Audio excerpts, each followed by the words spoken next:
I haven't seen Death on the Nile, but I did see Murder on the Orient Express, and I quite liked it. It was a good use of a star-studded cast where everyone has hidden motivations, twists and turns, just enough hints peppered throughout that one could theoretically piece together the solution themselves. And this is the third movie in the Kenneth Branagh, Hercule Poirot.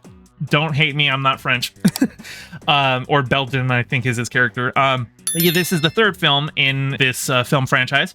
Given the nature of these Agatha Christie stories, you don't necessarily need to have seen the previous ones. Like I said, I haven't seen Death on the Nile. The only really big recurring thing is the character of Hercule Poirot, who you kind of get his character, his little eccentricities. You know, I would say I would recommend watching Murder on the Orient Express because that one does a lot more of just establishing who he is. This one kind of goes into it, assuming you've seen at least one of the others and you know a little bit more about him. But this is an interesting one because they went for a more horror spin on a murder mystery. If you've seen the trailer for it, it's cut like a horror movie. And it's interesting and kind of ironic because murder itself seems to be a natural subject of horror, but whodunits are often like a very whimsical approach on it, and this one decided to go a little bit more into the horror genre. Now, the movie is ostensibly based on the Agatha Christie novel Halloween Party, but I read a plot synopsis of that, and best as I can tell, the only real connection is character names, setting it at Halloween, and there's a few plot elements such as blackmail and using an apple bob to try and drown someone. But other than that, it is a completely new story. Like, the original story wasn't even set in Venice. They decided to do that to kind of continue the theme of setting it in some fantastical place, like the Orient Express or a boat on the Nile. As for the cast, it's not quite as star-studded as before. Like, Murder on the Orient Express, basically everyone there is like, oh, I know that person, I know that person, I know that person. Here, the main actor that you will recognize from something else is Tina Fey, who plays the character of Ariadne Oliver, who is actually a recurring character in Agatha Christie novels, and she's actually kind of an Agatha Christie self-insert. She is a murder mystery novelist who, in the film, she's basically the reason that Hercule Poirot is famous. She wrote about him, and so that's why everyone knows who he is. And she enlists him to try and discredit a psychic medium. She invites him to a seance, and initially he doesn't want to. He's actually like retired. He's like not taking cases anymore. He's hired a bodyguard to like throw people into the river if they try and get him to take on a case.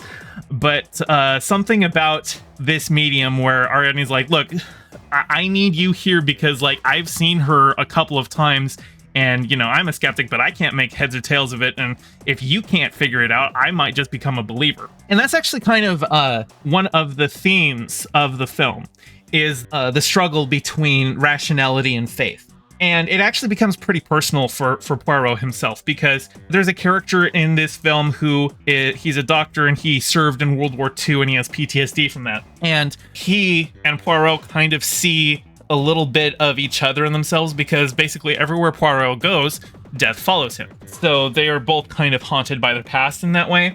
And because the whole setting of this, you know, the haunting in Venice, the idea that this building has had a lot of death in it, and so there's like the ghosts of children haunting it, and he doesn't want to believe it.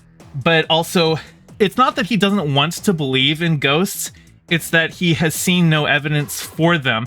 He actually wants there to be something after death. He just is either convinced that there isn't or is not convinced that there is. And it's kind of what's the difference between an agnostic and a Gnostic atheist.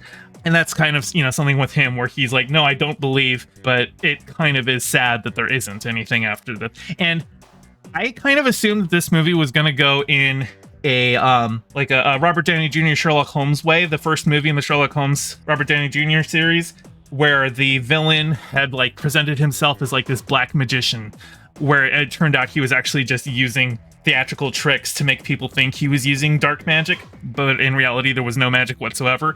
And I assumed that that was going to be the ultimate resolution in this film, and there is an explanation for pretty much most of the supernatural stuff that you see going on, but it still ends it a little bit ambiguously, where like there still could be these haunted children's ghosts going on here. You're not 100% convinced that it's not something going on. And speaking of, you know, children and a horror movie, there's this little precocious kid in the film who's like, he is so creepy in his intelligence that I was half suspecting he's the murderer for like a big part of the film's run. And I also think like people going into this might find this character to be unrealistic because the kid's like, I don't know, 8 or 9, but he wears these big round glasses and he's reading all these big books and everything like that. But having grown up with an older brother who was that precocious, I can tell you kids like that absolutely exist. You might find him a bit of a stretch, but no, this kid could absolutely exist. As for a film that is set in Venice, I was actually quite disappointed at how few Italian characters there are. I think the only primarily Italian character is Poirot's bodyguard. Everyone else is just like visiting from somewhere else, you know? And I think that's a consequence of it being adapted from the original book in which it's set in England rather than in Venice, which is kind of weird too, because like I was looking up the plot synopsis and like it looks like they took character names but like applied them to completely different people, because like Michelle Yeoh's character in this movie, she's the victim. She has a very English sounding name, and I looked, and in the book she was like a 13-year-old girl who was murdered at a Halloween party, whereas here she is a psychic medium who is murdered at a Halloween party. And so you just took the name and the place of death, but everything else about her was completely different. So why keep the name? I guess you have to keep enough elements of it so that it still counts as an adaptation of an Agatha Christie novel. I don't know. I don't know all of the details on how the adaptation goes. I think the resolution to this film, there was like enough hints throughout it that you don't feel like it comes out of nowhere. Though I don't think that I would have been able to come up with that conclusion myself. I didn't feel like it was doing an ass pull like some movies do. Like the BBC Sherlock show does, where like it turns out that he's not actually deducing things that are set up for the show. It just turns out that his brain is magic. H-Bomber Guy has a great video about the BBC Sherlock show and why it's bad. But I think that this one, it's not as strong as Murder on the Orient Express, and I haven't seen Death on the Nile, so I can't compare it to that one. But I think it's fairly well done. And Kenneth Branagh is a very competent director.